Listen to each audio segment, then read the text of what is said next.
Boa noite a todos. É um prazer estar na presença de todos vocês hoje à noite. A gente vai dar início agora à sessão clínica de urologia do IMIP, tá certo? Teremos o tema hoje, afecções dermatológicas de acometimento urológico. Será apresentado por doutora Virginia Paiva, que é dermatologista do Hospital das Clínicas, da UFPE, membro da Sociedade Brasileira de Dermatologia e membro da Sociedade Brasileira de Cirurgia Dermatológica. E na moderação, o Dr. Luiz Paulo Vieira, que é urologista do IMIP e tem fellowship de uro-oncologia pelo Hospital do Câncer de Pernambuco. Eu pedi que Virginia abordasse esse tema que é tão comum no nosso consultório, né, e nos nossos ambulatórios de urologia. Os pacientes acham que eles vão primeiro para o urologista para depois ter um contato com o dermatologista para fazer o diagnóstico diferencial. Nós estamos muito habituados com DST, com lesões neoplásicas, mas o diagnóstico diferencial é muito amplo. Eu pedi que ela fizesse uma explanação sobre o tema. Então, vamos lá. Vou começar, tá? Primeiramente, Levi, obrigada pelo convite. Você me deu um grande desafio, porque essa parte de lesões dermatológicas com acometimento urológico é uma imensidão de coisas.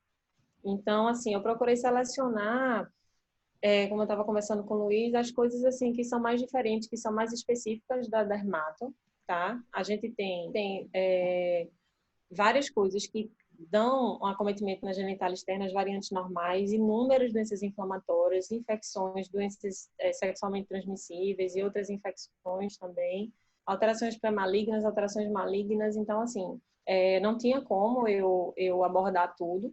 Então, assim, eu selecionei as coisas que são bem específicas da dermato e que precisam ser encaminhados para dermato quando vocês derem um diagnóstico e um início de tratamento, como é que você pode conduzir no início, quando precisa de biópsia.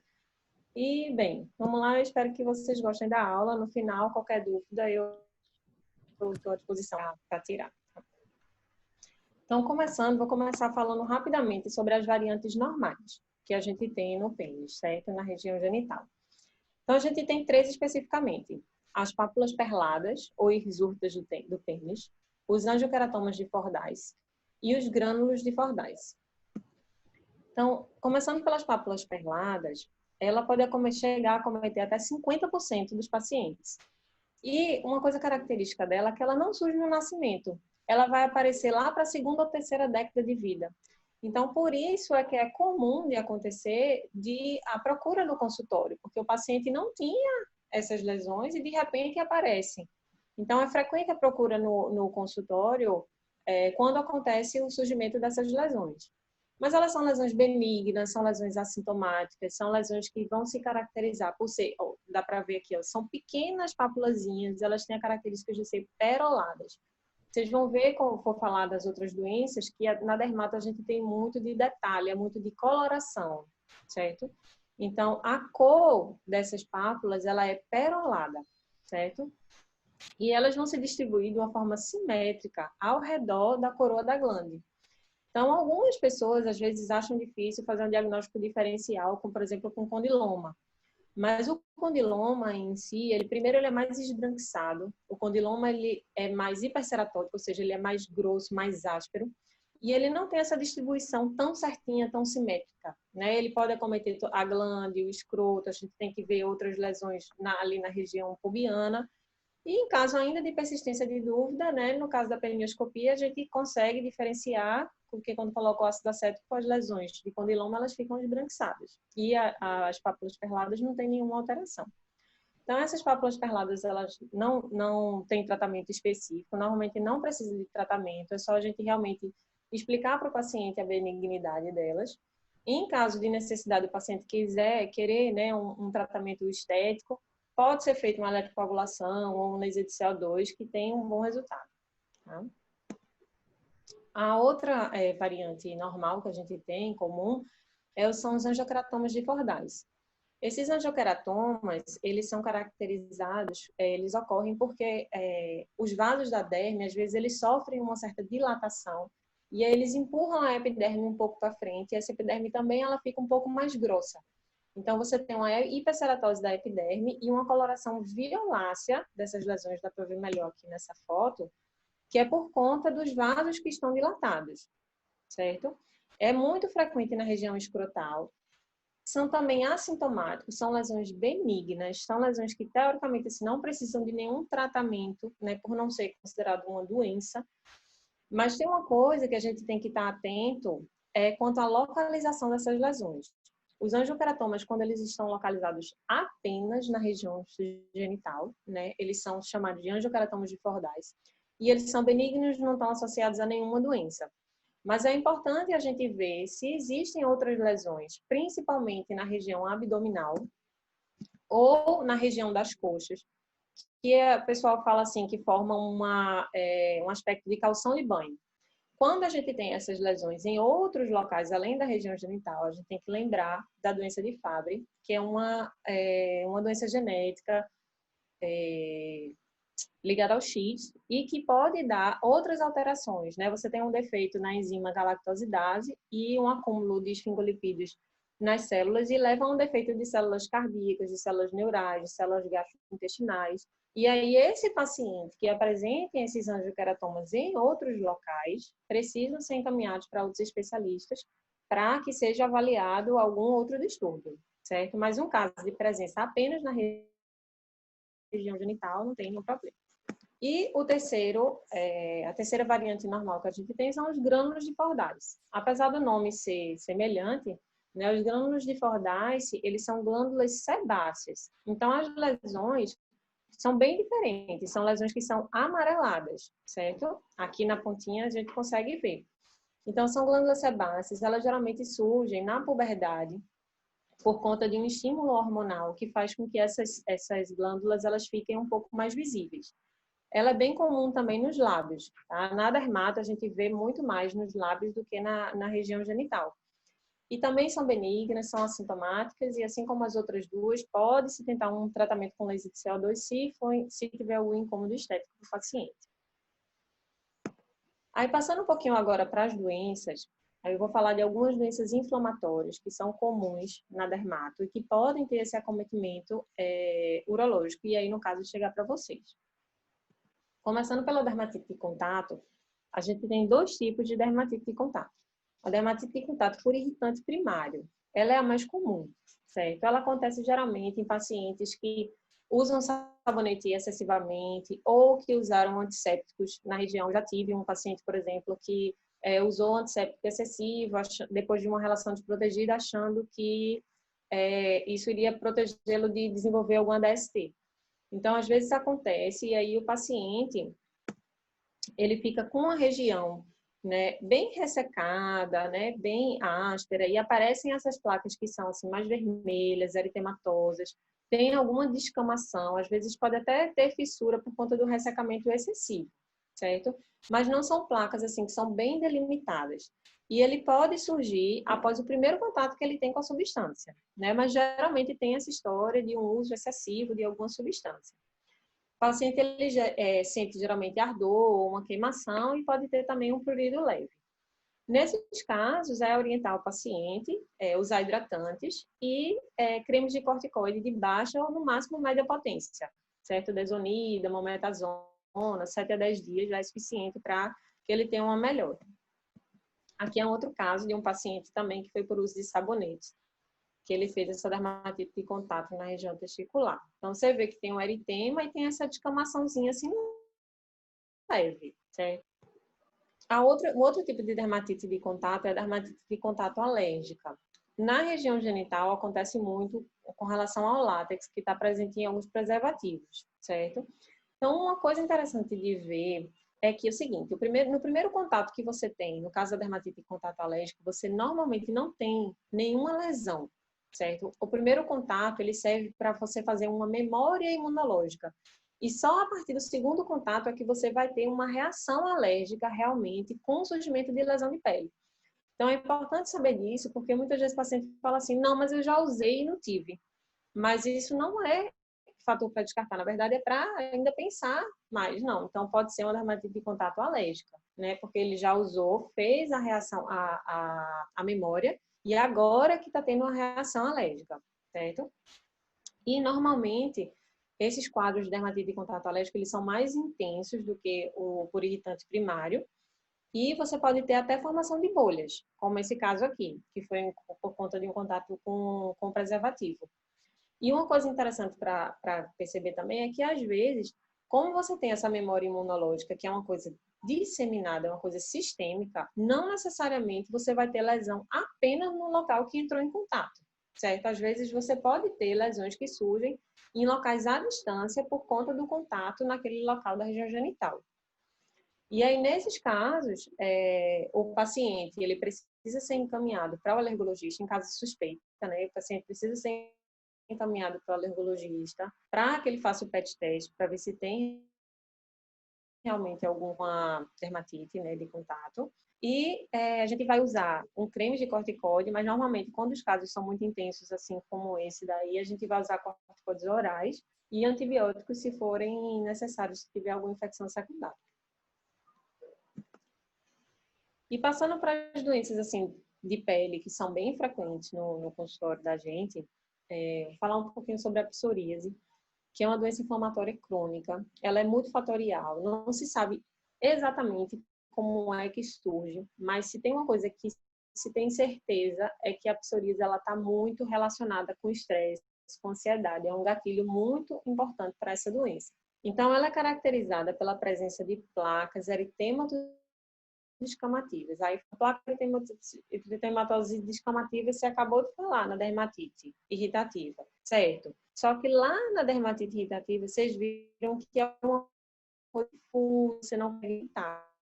No caso da psoríase, não. Você tem placas bem delimitadas, você vê o final da placa, tá certo? E você tem muito mais intensa, que é uma descamação que a gente chama de escama prateada.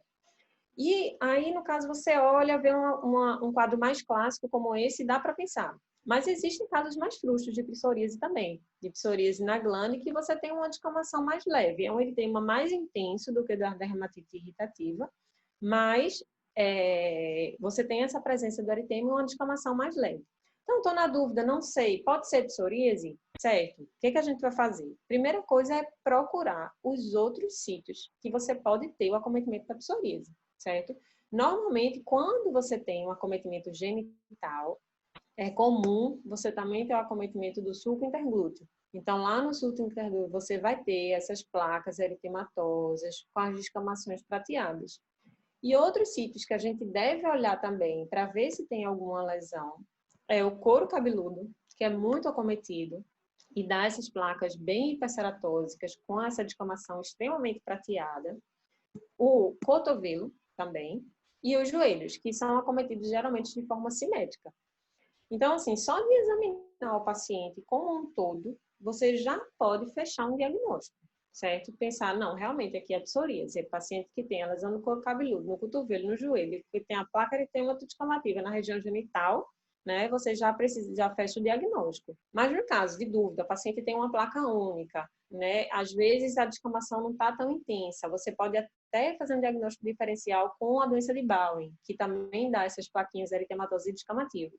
Então, no caso de dúvida, pode ser feita a biópsia, né, que geralmente o histopatológico fecha aí o diagnóstico. E aí o tratamento, né, a principal coisa que fazer com o paciente é orientar que é uma doença crônica. A gente não vai curar, a gente vai controlar, tá certo? Então, vão acontecer crises e é importante, super importante, que o paciente mantenha sempre essa área hidratada. A hidratação, ela diminui muito o surgimento das crises. Então, normalmente eu uso, sem conflito de interesse nenhum, eu gosto muito do Cicaplast. É um hidratante muito bom para essa área, eu uso bastante. E para o tratamento das placas em si, de psoríase, se forem poucas placas, a gente pode fazer um corticoide tópico, já de média para alta potência, um betametasona, por exemplo. Às vezes, quando as escamas estão muito intensas, a gente associa também a betametasona com ácido salicílico. Pode usar os inibidores da calcineurina, como o tacrolimus e o pimecrolimus, ou análogos da vitamina D, que é o calcipotriol, certo? Nos quadros extensos, obviamente, se não tiver localizado ali na região genital, eu precisar Vai, encaminhar para vai. Eu não quero nem para saber. poder fazer medicações sistêmicas, como metrotexato, acitretina, biológicos. Né? E se tem uma coisa que eu queria comentar aqui na psoríase, é que o corticoide oral, ele é contraindicado, tá certo? A gente não deve fazer corticoide oral nos casos de psoríase, porque pode fazer com que tenha um gatilho de psoríase pustulosa, que é um quadro mais intenso, e também da psoríase eritrodérmica, que é um quadro que acomete praticamente o corpo inteiro. Certo? Então, a gente evita fazer. Uma outra patologia, né, que é bem comum lá no consultório de dermato, não sei se vocês pegam muito no consultório de urologia, é o líquen plano. O líquen plano também é uma doença inflamatória. Ela não se sabe bem qual é a sua etiologia. Se acredita que ela é mediada por linfócitos e que você tem uma hiperexpressão do TH1 que leva a uma reatividade da membrana basal. Isso faz com que a célula ela comece a proliferar e aí você tem um espessamento da epiderme, certo? Normalmente o paciente ele sente muito prurido nessa lesão. Ardor em alguns casos, principalmente na forma erosiva que eu vou comentar, mas normalmente é um prurido muito intenso. Então, na clínica, você vai ter... Vejam como é diferente a cor do líquen plano. A cor da psoríase é uma cor eritematosa, rósea, tá certo? A cor do líquen plano, ela é violácea. Ela já passa mais para uma cor mais vinhosa. E, além disso, ela tem na superfície dela essas estriações. Não são escamas. A gente não consegue destacar as escamas. Ela tem essas estriações, que são essas linhas esbranquiçadas, que a gente chama de estrias de Wickham, certo? E vai acometer tanto a glande, quanto pode acometer também a região escrotal, certo? E o corpo do pênis, né? Existe uma forma de líquen plano que é chamada de líquen plano erosivo, que o diagnóstico é mais difícil, porque dá essas lesões erosadas, mas se vocês perceberem, tem algumas áreas aqui que são violáceas e tem a presença das estriações, certo? Então, às vezes, no detalhe da lesão, a gente consegue dar o diagnóstico. E aí, é aquela coisa que eu tô falando com vocês. Viu a lesão? Pensou, pode ser líquen plano, certo?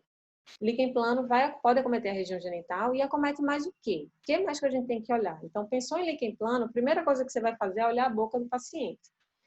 Porque na boca, você tem um acometimento de 30% a 70% dos pacientes vão ter essa lesão, que é super característica de líquen plano, certo? Que são justamente as estrias de Wickham. A parte violácea, às vezes, na boca não fica tão visível, mas as estrias de Wickham são. Certo? Então, assim, suspeitou, olha a boca do paciente. Além disso, a gente vai olhar punhos, tornozelos e regiões lombares, que vai dar também essas placas eritematosas, um pouco violáceas e que tem a presença das estrias na superfície. Às vezes, na pele, a gente não consegue ver essas estrias muito bem se a pele estiver muito seca. Aí, se a gente umidificar, né, colocar um algodãozinho úmido em cima e esperar um pouco, as estrias elas ficam mais visíveis, certo?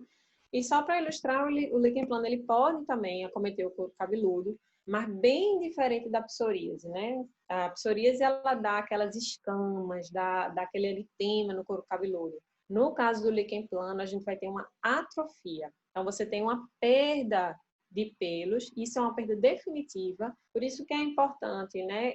No caso, por exemplo, você vê uma lesão genital e o paciente se queixou, você viu alguma coisa no couro cabeludo, manda para o dermato, porque isso é um tipo de perda capilar definitiva. Então, ele tem que ser tratado antes de perder o cabelo,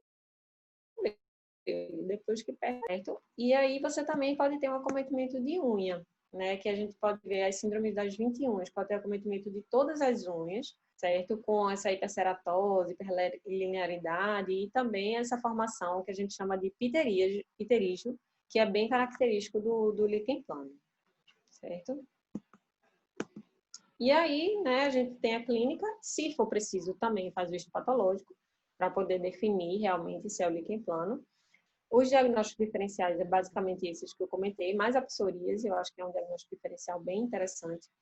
E quando a gente faz o diagnóstico de líquen plano, é importante pedir a sorologia de hepatite B e de hepatite C, certo? Não porque essas infecções virais estejam relacionadas com o desenvolvimento, Mas se viu nos estudos que você tem um aumento da incidência dessas hepatites nos pacientes que têm limpa-implante.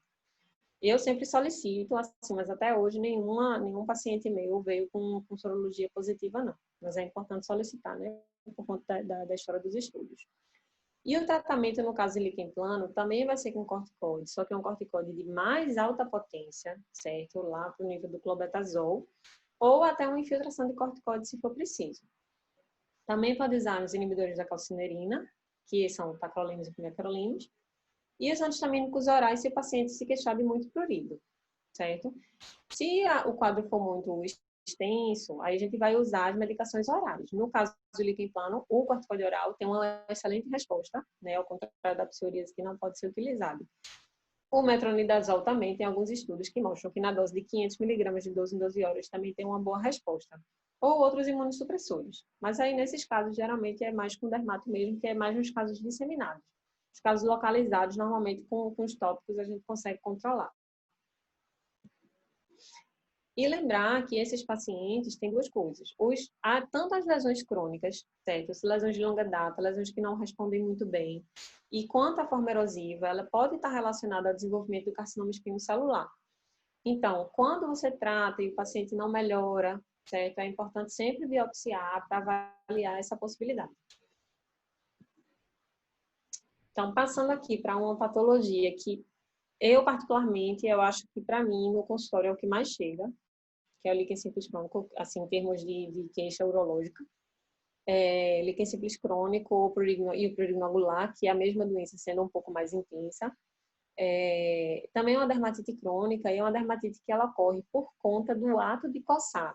Então, às vezes, é um paciente atópico que já tem a área genital mais ressecada, ou teve alguma coisa que estimulou ali um prurido e ele começa no ciclo, né, de coceira. Quanto mais ele coça, mais dá vontade de coçar, e aí, com o passar do tempo, ele vai desenvolvendo uma maior espessura da epiderme, né, que a gente chama dessa de hiperceratose, um aumento da camada córnea, e a gente consegue ver uma liquenificação. Liquenificação é a gente conseguir ver melhor essas linhas que a gente tem na pele, elas ficam bem evidentes, certo? Então, normalmente acontece na região escrotal, pode acometer o escroto todo, mas também pode ser de um lado só. E tem uma característica, geralmente, quando o paciente é destro, é mais do lado direito, porque ele tende a coçar mais com a mão direita, certo? E em casos mais intensos, aqui é um outro caso, que você, para mostrar melhor a liquenificação, a hiperlinearidade, certo? E em alguns casos você tem a formação de nódulos. Essa foto não ficou tão boa, mas por aqui ó, tem a formação de um nódulo, aqui outro. E aqui na base do pênis você tem a formação de um outro nódulo. É no caso de um prurido ainda mais intenso, certo? E aí você chega até essa formação desses nódulos. Aí a gente já passa para o quadro de prurido nodular. Mas tem a mesma fisiopatologia, é pelo ato de coçar, certo? Sem nenhuma doença de base. Nos casos mais severos, certo? Você pode ter essa superfície verrucosa, que a gente chama de liquenificação gigante de Pautrier. E o diagnóstico é basicamente clínico, certo? Só que a gente precisa fazer o diagnóstico diferencial, principalmente desse aqui que eu coloquei, com a escabiose, certo? A escabiose, ela dá um prurido muito intenso, principalmente na região genital, né, masculina, e ela também pode ter a formação de nódulos, certo? Então, a escabiose, ela também acomete região periumbilical, certo? Mãos, principalmente entre os dedos, e a região axilar, e no caso das mulheres, as mamas, certo? Então, assim, chegou um quadro, pensou em escabiose, olha os outros locais, para você poder descartar a escabiose e fazer o tratamento, certo? Porque aí, se você não tratar a causa base do prurido, realmente o paciente não vai melhorar. Outro diagnóstico diferencial é a psoríase, mas assim, num quadro de líquen simples crônico muito localizado, ou um seco in situ, mas assim, realmente basicamente a escabiose. Se por acaso tiver alguma dúvida, também fazer biópsia, mas normalmente a gente clinicamente consegue resolver.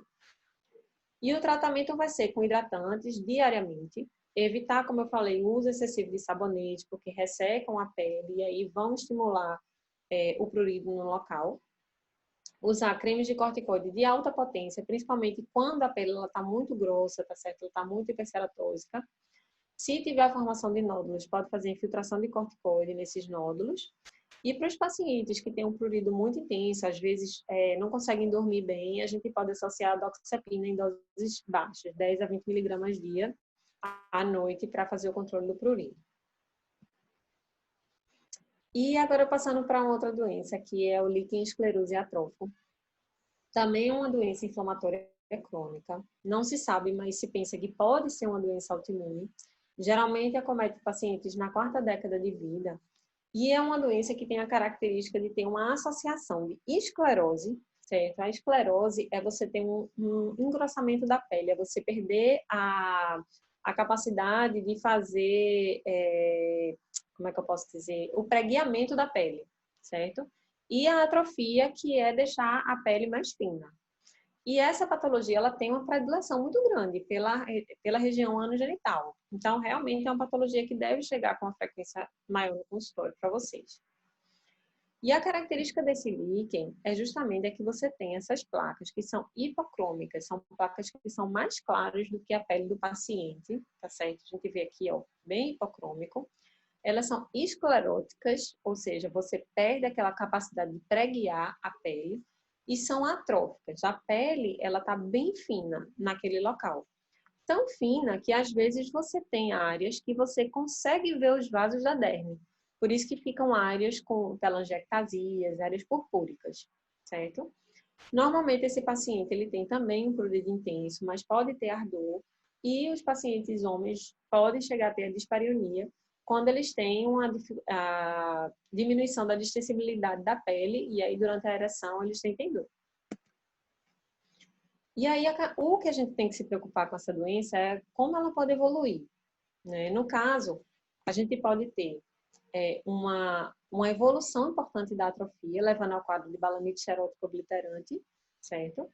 Você pode ter um acometimento do meato uretral, levando a uma estenose e uma dificuldade de micção. E o que eu considero mais grave é você ter um risco de desenvolvimento de SEC em até quase 10% dos casos. Então, realmente é uma patologia que tem que estar com nossa atenção, certo? Aqui é um caso que você tinha inicialmente um caso de líquen esclerotófico, e aí começou a desenvolver essas lesões mais verrucosas, que era o carcinoma espinocelular. O diagnóstico é clínico, mas geralmente é importante a histopatologia. E o diagnóstico diferencial principal vai ser o vitiligo, que também dá manchas, que são mais claras do que a pele.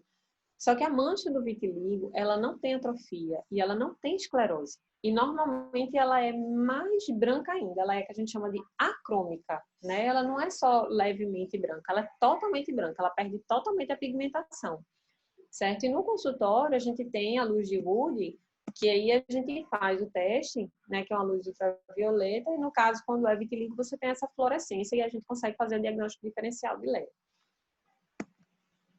O tratamento é controlar os sintomas, né, o objetivo de manter a função do paciente, e tem que ser corticoide de alta potência por um período prolongado, 8, 12 semanas, às vezes mais tempo, até você ver a melhora da atrofia. Às vezes a gente não consegue ver a melhora da coloração, mas tem que ver a melhora do pregueamento, a melhora da atrofia da pele. Nos casos mais extensos, né, cirúrgico, que é mais com vocês mesmos, e a longo prazo fazer esse monitoramento de transformação maligna. E falando agora um pouquinho das doenças que causam bolhas, certo? Eu vou falar um pouquinho para vocês sobre o pênfigo vulgar e o pemfigoide bolhoso, que são doenças que geralmente acometem pacientes de meia idade ou pacientes idosos. São doenças vesico-bolhosas autoimunes, ao contrário dessas outras da maioria que eu falei, que não tinha a fisiopatologia bem definida. O pênfigo e o pemfigoide, eles têm a fisiopatologia extremamente definida. A gente já sabe quais são os antígenos, quais os anticorpos que são desenvolvidos, certo? E aí a gente tem os anticorpos contra antígenos da epiderme. E esses antígenos, eles são responsáveis pela adesão da pele. Então, quando você tem essa agressão, certo? A pele, ela perde a adesão e ela se destaca formando as bolhas, ou vesículas, certo? E aí a gente tem pode ter um quadro de pênfigo vulgar, que é uma acantose, né? Que é esse destacamento da epiderme mais superficial, certo? E aí você tem a formação de bolhas flácidas, que são bolhas que se rompem com facilidade, certo? Essa patologia, ela acomete muito o couro cabeludo, a face, as costas, áreas intertriginosas, tá certo? E o pemphigoide bolhoso, que você tem uma acantólise mais profunda, certo? Então, o teto da bolha, ele fica mais espesso, certo? Com a camada da epiderme mais forte. Então, por isso que essas bolhas, elas ficam mais tensas e mais difíceis de romper. E você tem também nesse quadro a presença dessas placas urticadas, eritematosas, que dá muito prurido no paciente. Mas, né, o que vocês têm a ver com essa questão dessas bolhas no corpo dos pacientes? É que o seguinte, o pênfigo e o pemphigoide, eles acometem muito as mucosas. O pênfigo vulgar, ele chega a acometer 50% a 70% das mucosas. E o pênfigo bolhoso, 10% a 30% dos pacientes têm acometimento de mucosa. E aí você vai ter, geralmente na mucosa, você tem essa presença da erosão. Porque com o destacamento da pele, certo? A parte de cima da pele se rompe e você fica sem a epiderme. Então, você tem essas áreas erosadas e, às vezes, a presença de fissuras, certo? E aí, é importante vocês conhecerem essa patologia, porque as lesões mucosas, elas podem preceder, em semanas a meses, o surgimento das outras lesões de pele. Então, o paciente pode procurar vocês primeiro, antes de ir para o dermato, certo? E aí, chegou um paciente aqui, com essa lesão, certo? Você pensou pode pensar em pênfigo ou pemphigoide. Então, chegou o paciente com lesão erosada, é uma possibilidade, certo? O que mais que a gente pode pensar? O líquen plano erosivo, certo? Então, o líquen plano erosivo é diagnóstico diferencial. Mas lembrando que ele tem as áreas mais violáceas, certo? E a gente tem que lembrar de olhar os outros locais, principalmente a boca, que vai ter aquelas estrias de líquido, certo? Então, na clínica, você já consegue diferenciar. A candidíase é um outro diagnóstico diferencial. Por quê? Porque a candidíase, ela vai dando pápulas e microvesículas que, às vezes, elas se rompem e também dão erosões, certo? Mas a candidíase, ela tem uma característica importante, que é o prurido intenso, certo? Ela vai ser também localizada e ela geralmente tem umas áreas de placas esbranquiçadas, certo? Às vezes essas placas esbranquiçadas, elas ficam até formando grumos, como se fosse a nata de leite, certo?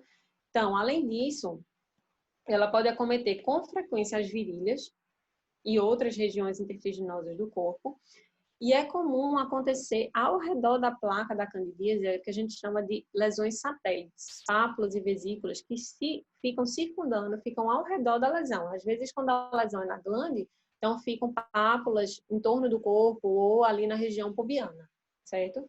E no caso de candidíase, fica bem mais simples, né? Que a gente vai tratar com antifúngicos orais ou antifúngicos tópicos se a lesão for muito pequena, tá?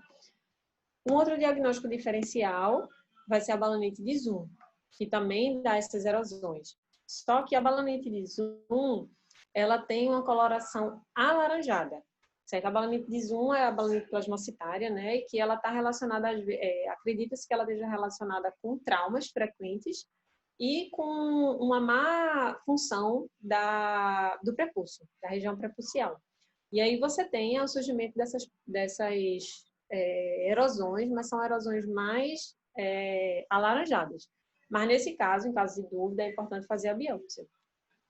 E outro diagnóstico é com a eritroplasia de Queirach, que é o carcinoma espinocelular in situ, que também pode dar só erosão, certo?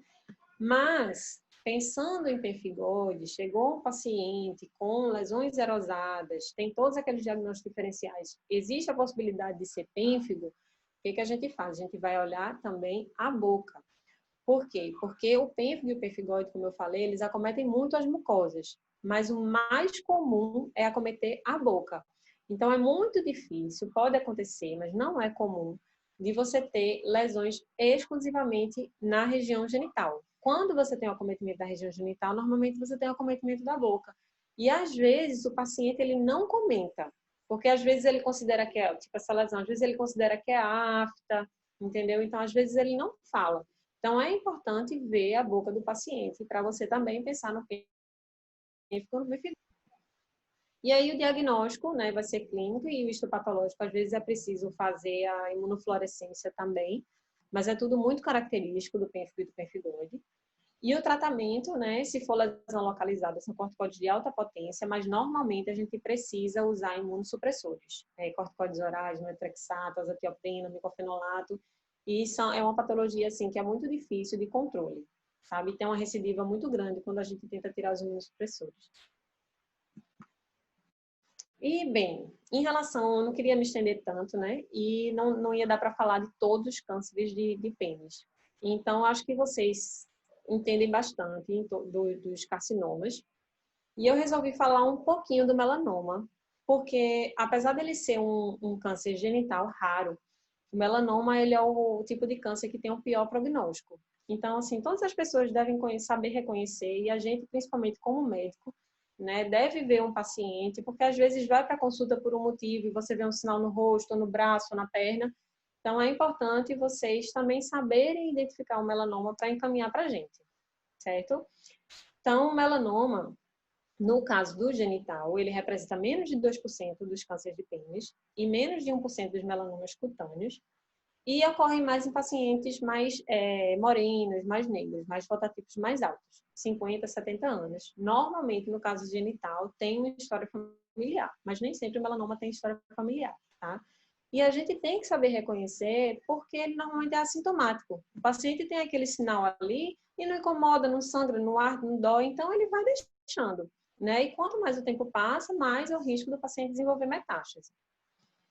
E aí, para a gente identificar, a gente vai ter normalmente uma mácula ou uma pápula que é marrom ou enegrecida, tá certo? E a gente usa esses critérios ABCDE, certo? Isso não é só para o genital, é para qualquer sinal que a gente tem. A gente usa essa regra do ABCDE para definir se é uma suspeita ou não de melanoma, certo? Então, o A é a assimetria da lesão. A gente olha para a lesão, a gente mentalmente divide a lesão no meio e compara um lado com o outro, certo? Se um lado for muito diferente do outro, a gente já tem o ponto aí da assimetria, certo? Aqui mesmo nessa lesão, você partir aqui no meio, um lado é muito diferente do outro, certo? O B é a borda, que bordas irregulares, borda que você não consegue definir muito bem aqui, ó, por exemplo, onde é que está terminando essa lesão, não estou vendo, né? Aqui a gente consegue ver que ela termina aqui, aqui você não consegue ver direito. Então, as bordas irregulares, a cor, normalmente lesões que têm mais de uma cor, nesse caso aqui, ó, área esbranquiçada, área eritematosa, área acastanhada, área enegrecida. Então, só aí já tem 4 cores, né? Então, já é outro sinal. O diâmetro, lesões que têm mais de 6 milímetros, normalmente são lesões mais suspeitas. E a evolução, né? Lesões que estão crescendo, certo? Então, gravem isso. Se eu posso deixar uma mensagem para vocês hoje, é basicamente isso, que para a gente é, assim, eu acho que é a patologia mais importante da gente diagnosticar. E era isso. Obrigada. E agradecer especialmente ao meu R4 Luiz e a minha R3 Aline, não sei se eles estão assistindo a aula, que fizeram o favor de conseguir muito material para eu poder preparar essa aula. É isso aí. Dúvidas? Antes das dúvidas, Virginia, eu queria agradecer, em nome de todos os presentes aqui, pela sua brilhante aula, foi realmente espetacular. É uma área que é muito árida, muito inóspita para a gente. Para o olho do urologista é muito difícil a gente conseguir diferenciar várias dessas lesões. E foi fantástico a sua experiência, a sua capacidade de síntese. E esse guia, com certeza, essa aula vai ficar como referência toda vez que a gente for estudar lesões penianas. Só para ter uma ideia, eu fui dar uma entrada no PubMed para dar uma olhada em alguns artigos, tem mais de 1000 artigos com os mestres termos de urologia e dermatologia. Então tem muito conteúdo nesse ponto, e é curioso que como não é uma coisa que esteja ligada diretamente à área cirúrgica, como urologia é uma especialidade que tem essa parte cirúrgica muito forte, acaba que, de maneira geral, a gente acaba não desenvolvendo muita habilidade no tratamento dessas lesões. Então, essa parceria é fundamental, assim, sempre buscar cada um na especialidade dar o seu melhor para o paciente e ter essa humildade da gente poder fazer essa parceria, encaminhar e dizer, ó, a gente tratou e o efeito não veio o efeito esperado. Certo? Eu queria agradecer muito e abrir a todos aí para perguntas, para discussões, questionamentos aí que as pessoas têm, dos residentes, né, que estão fazendo bastante ambulatório. Vamos lá, perguntas abertas aí. Parabéns, Virginia. Foi muito boa a sua apresentação, realmente. Eu acho que eu lhe dei muito trabalho, mas você contemplou tudo que a gente queria ver, realmente. Só que esse tipo de lesão que você mostrou, realmente, algumas eu acho que eu nem pensaria. Confesso que coisas que eu só vi na dermato da faculdade, os líquens mesmo, para fazer o diagnóstico específico é bem complicado, mas confesso que agora eu vou lembrar bastante deles. Eu queria fazer alguns questionamentos em relação à prática urológica, né? Principalmente em relação à bala no post-it fúngica, que é algo que a gente recebe muito no dia a dia e que acontece muito a transmissibilidade marido-mulher. Eles se contaminam com as esposas. Eu digo sempre aos pacientes, não é uma doença sexualmente transmissível, mas tem transmissão sexual. Aí o que é que acontece? Muitas vezes a mulher é assintomática, o homem tem prepúcio, excesso de prepúcio, então ele se contamina, às vezes ele não está muito sintomático, ele passa para a esposa vai no ginecologista, trata, melhora, quando voltam a ter relação, ele contamina a esposa de novo. E aí fica esse ciclo. Exatamente. Já ocorreu briga de casais no meu consultório uma vez, e achando que era uma doença sexualmente transmissível. E aí você tem que explicar que é muito questão de higiene também, e em casos que é necessário fazer postectomia, né? Uma informação importante que você deu em relação à coceira da bolsa escrotal, né? O pessoal, o braço, alguma outra região do corpo, você coça em movimento de vai e vem. O homem coça a bolsa escrotal beliscando. Então, fica realmente aquele nódulo e a gente chega a pegar lesões ulceradas mesmo, úlcera com a base necrótica, que pode evoluir, inclusive pacientes diabéticos, pode evoluir para um Fournier, uma lesão bem mais grave. Chegam a níveis mais complicados. A gente costuma ver isso na urgência do Otávio de Freitas.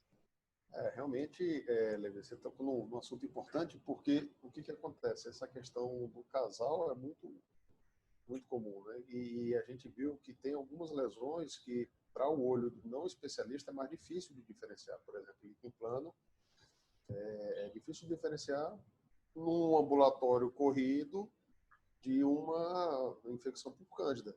Então, realmente, se aquele ambulatório que tem bastante aí, o paciente mostra lá o eritema, tem um eritema no prepúcio, ou abaixo do prepúcio na glândula, e você vai, habitualmente, a gente julga como cândida e acaba passando o antifúngico tópico com corticoide. Aí acaba melhorando um pouco mais por causa do corticoide. Então, fica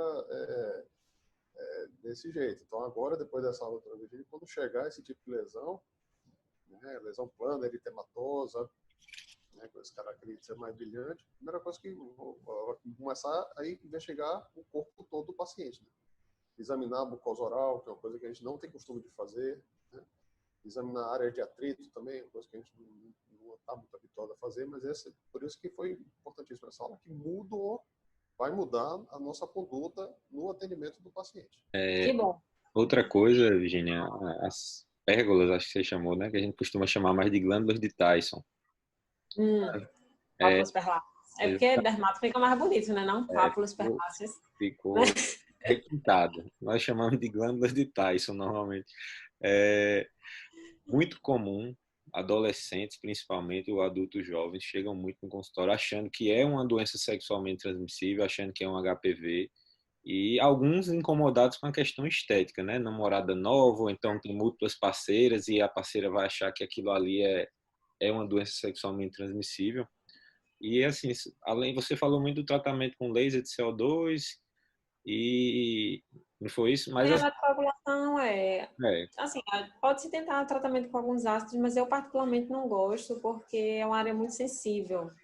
E aí Algo dá que muita costuma irritação. melhorar também é a postectomia, porque deixa de ter Melhora, o né? contato com o Aí prepúcio, é então como deixa você, de... É, a urologista. só que alguns não querem, né? Eu só estou falando que é um tratamento que pode ser oferecido também, porque aí deixa de ter o contato do prepúcio com a glande e a glândula deixa de secretar e de ficar irritada pelo atrito, tá certo? Então é algo que pode ser oferecido como tratamento, mas não é a primeira linha. Com certeza, inicialmente é coagulação ou laser. E, apesar disso, elas podem retornar, tá certo? Com certeza, recidivantes, exatamente. É importante até falar para o paciente, né? Vai fazer, mas pode voltar, né? Exatamente. Outra confusão que acontece eventualmente são aquelas lesões, os angioqueratomas, ou aquelas microfoliculites que acontecem quando o paciente faz a depilação da região genital. Verdade. Isso aí também, às vezes, E é muito comum atualmente, né? Essa questão, né? Só faz a depilação normalmente com lâmina, faz microfoliculite em vários folículos e fica difícil para o não especialista, né, a gente diferenciar uma coisa da outra. Né? A grande vantagem é que são duas lesões benignas, né? Então... Exatamente. E tem a história também, né? A história de ter usado a lâmina, porque o angioqueratoma ele vai surgir independente. Né? Ele vai estar ali, se mexeu, se não mexeu, ele vai estar ali. Inclusive, se o paciente usar a lâmina, vai ter sangramento, porque, como eu falei, que são ectasias dos vasos. Então, se passar a lâmina, a tendência é que tem algum sangramento no local. Entendeu? Eu queria agradecer, Virgínia, pela disponibilidade. Me desculpe o trabalho que eu lhe dei, mas Foi um prazer. brilhantemente cumpriu a sua missão. Eu